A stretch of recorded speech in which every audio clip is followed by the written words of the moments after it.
Hola a todos mis amigos en esta conferencia Alfa Online en Latinoamérica. Estoy feliz de pasar unos minutos con ustedes. La realidad en el mundo es algo difícil. La pandemia ha limitado a nuestras iglesias y comunidades, pero aún más para aquellos que no conocen a Jesús.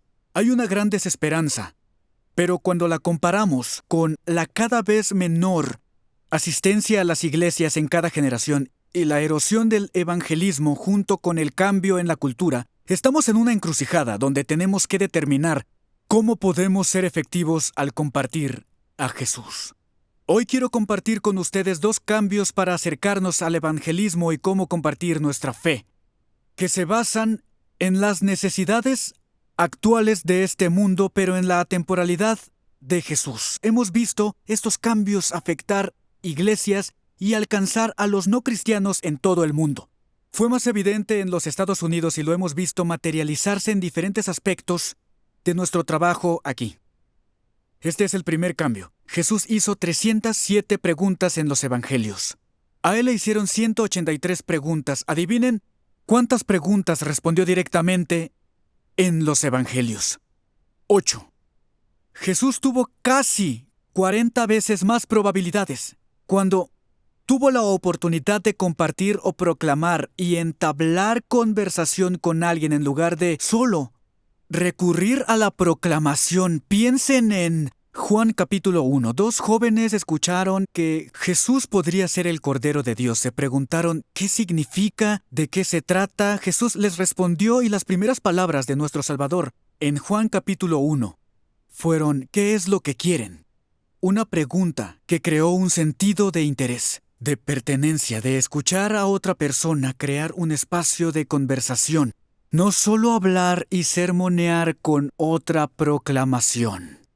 Este es un reto para nosotros. Nuestro enfoque del evangelismo ha dependido de la proclamación. Ha sido efectivo por muchos años. Dije sí durante una proclamación en un llamado al altar cuando tenía 18 años a una relación con Jesús. Muchos están viendo los frutos de esto en sus ministerios. Sin embargo, ¿qué hay de los cientos de miles de personas que no asisten a nuestro momento de proclamación? ¿Qué hay de aquellos que ven un muro, una barrera, hostilidad o un cambio en la cultura que dice, ya no quiero escucharlos? La iglesia está perdiendo su reputación. Nos convertimos en lo que llamaría desacuerdo igual a juzgar el contexto cultural y a menudo nuestros intentos de proclamación causan que las personas levanten más muros. Ahora, ¿la proclamación es necesaria y bíblica? Sí, absolutamente. Romanos 10:14, nunca antes fue más cierto. ¿Cómo nos escucharán si no proclamamos? Debemos proclamar. Debemos. Pero no es suficiente en este momento cultural. Debemos crear espacio para lo que la cultura está deseando, conversación. No lo hacemos únicamente por la cultura, aunque sería sabio y bíblico cuando vemos el ejemplo del apóstol Pablo en Atenas, en el Areópago en Atenas, y encuentra una estatua del Dios desconocido. Ajusta cómo comunica el mensaje para escuchar las necesidades de la cultura que lo rodea. No cambia el mensaje, solo la metodología de cómo comparte el mensaje. Algo de lo que siento que nuestra cultura nos pide hoy. Dicen, el evangelismo que hemos fomentado es como escuchar música de cassette. Cuando todos mis amigos escuchan música en Spotify, ¿cómo compartirlo para que la gente sea atraída? Bueno, conversando, escuchando, como lo hizo Jesús. Completamos un estudio sobre el estado del evangelismo. Se llama Reviviendo el Evangelismo por Alfa y Barna Group.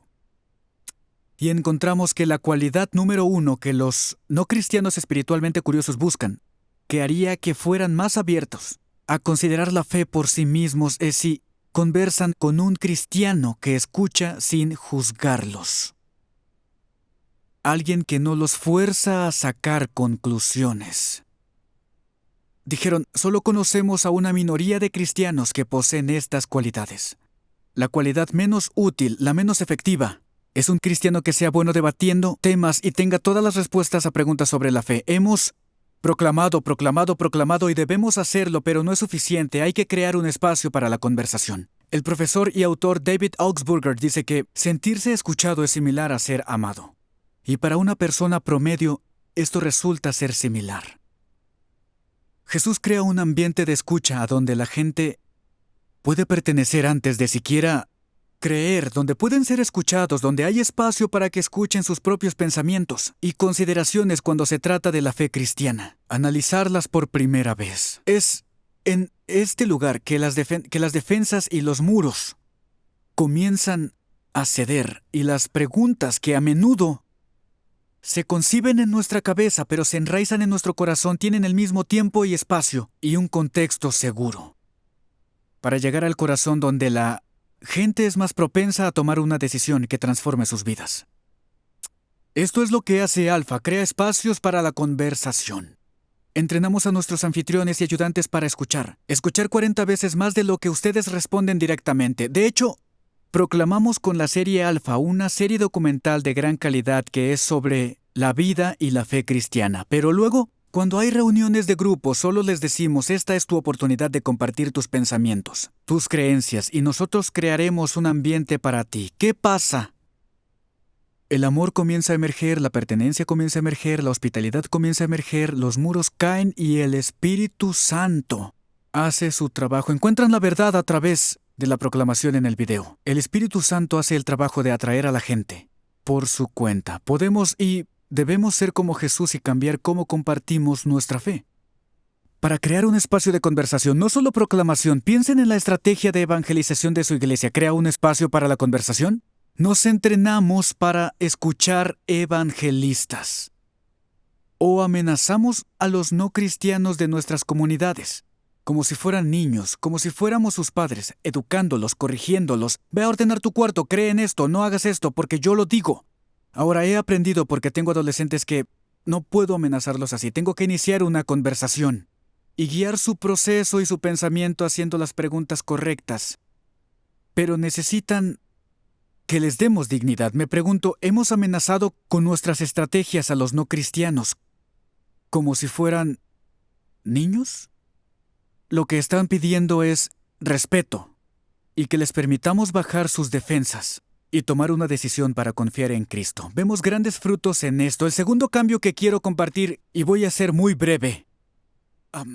Cuando era pastor, a menudo me preguntaban, ¿cuál es tu estrategia de evangelización? Al principio me costó responder la pregunta. Pensé, bueno, tenemos programas de entrenamiento y servicios los fines de semana y a veces hacemos eventos o regalos a la comunidad. Y pensé en ello. Y oré por ello. Y después descubrí, en realidad soy yo el pastor, soy la estrategia de evangelización. No digo que fuera sano, pero era cierto.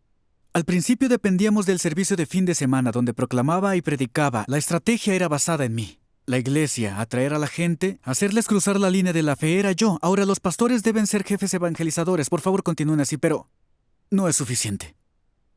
También tenemos una estrategia de evangelización basada en mí. Cuando nos enfocamos en entrenamientos personales de evangelización para nuestros hermanos de la iglesia, les presentamos un maravilloso currículum y libros de entrenamiento. Los retamos durante los servicios o en las clases semanales a compartir su fe. De nuevo, esto se basa en mí porque los enviamos solos, por su cuenta, a compartir el evangelio, compartir su testimonio y tratar de guiar a la gente hacia la fe. Pero lo que descubrimos es que solo el 4% de nuestros congregantes tiene el don espiritual del evangelismo como número 1 en los 3 dones espirituales. ¿No es increíble? Los pastores pensarán, sí, tiene mucho sentido. Ahora entiendo por qué es tan difícil movilizar a toda la iglesia para compartir su fe de manera efectiva. La pregunta es cómo movilizar el otro 96%, porque en mi experiencia cuando desarrollamos las habilidades de evangelización, estamos maximizándolas con el don del evangelismo. Pero a menudo quienes no tienen el don aún así son llamados a compartir su fe y terminan sintiéndose más culpables de su mal desempeño. ¿Cómo creamos una estrategia que movilice a los tímidos, a los inexpertos, a los no evangelistas? Podemos adoptar una estrategia basada en nosotros. Este es el concepto que Jesús mostró ante los recaudadores de impuestos y pecadores. Reunió a un grupo de no cristianos problemáticos. Seguro decían malas palabras en la mesa y corría el vino y seguramente contaban historias. Jesús los reunió a la mesa. Crearon un espacio para ellos de nuevo, un evangelismo basado en un grupo pequeño. Esto es lo que hemos hecho en Alfa. Y hemos aprendido cosas, una experiencia de pequeños grupos, para que los no cristianos sean mayoría. Con un cristiano entrenado que los guíe en una conversación y primero los escuche, pertenecer, crear hospitalidad, invitar gente a compartir lo que piensa y acercarse a Cristo. Algunas cosas pasan. Número 1, cuando alguien experimenta cambios en su vida, es un efecto dominó. El mayor milagro de todos en esa conversación es la salvación. Y cuando los no cristianos están juntos en un círculo y ven el poder del evangelio materializarse en la vida de alguien y en su corazón, alguien que era ateo o agnóstico, ahora le dice sí a Jesús y dice, necesito algo de eso, esa luz, esa paz, esa alegría, ese espíritu, lo que sea. Un evangelismo basado en nosotros y orientado a pequeños grupos lleva a los no cristianos a descubrir que la comunidad es una parte esencial de la fe. Así no desaparecen tras un momento de dicha. En realidad habrán explorado la fe en el contexto de la comunidad, la vulnerabilidad al compartir su alma, asistir semana tras semana a esta experiencia grupal, aprender a construir confianza en este contexto. Así que, cuando le dicen sí a Jesús, se quedan. Se unen a la iglesia, se unen a pequeños grupos, comienzan a orar y leer la Biblia, se quedan. En realidad es un poderoso precursor del discipulado. Finalmente, el evangelismo basado en pequeños grupos convierte el evangelismo en algo tan sencillo como invitar a un amigo a cenar.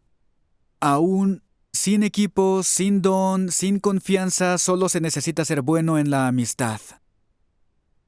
Y hacer una invitación a cenar o a una experiencia en línea y decir, oigan, vamos a ver este documental sobre la vida y la fe. Y estar juntos, luego me compartirás tus ideas, ¿lo intentas? Ellos no deben cerrar el trato al final y compartir los detalles de la expiación sustitutiva de Jesús. Solo tienen que hacer una invitación amistosa. Ahora, históricamente hemos podido hacerlo con los servicios de la iglesia. Incluso, ahora esa puerta no se abre para las generaciones que vienen y con los cambios que estamos experimentando. Entrar a un servicio de la iglesia ciertamente funcionará para algunos y les dará continuidad. Pero para otros, necesitan una experiencia diferente. De eso se tratan estos pequeños grupos basados en nosotros. Ahí es donde podemos ayudarles a lograrlo con Alfa. Al crear una estrategia de evangelización de pequeños grupos que escuchen y creen espacios para la conversación. Porque lo único que necesitamos es responder, ¿a dónde van los no cristianos cuando tienen preguntas sobre la fe? Si fuera unidireccional, les hablaría como individuo que consume el momento. ¿Qué clase de discípulos podemos crear? ¿O qué clase de impacto podemos tener? Puede que no sea la clase de impacto que Jesús creó. Y llevando a la creación de ambientes de conversación hospitalarios, ambientes de comunidad. Eso es lo que inició el movimiento. Es lo que queremos. Construyamos estas comunidades juntos. Nos encantaría ayudarles con Alfa. Hemos visto una gran cantidad de frutos. Solo el año pasado en Estados Unidos vimos a más de 150,000 personas decir sí a una nueva relación con Jesús. Gracias a esta experiencia, permítanos ayudarles con esto. Estoy orando por la fertilidad de sus iglesias. Amén.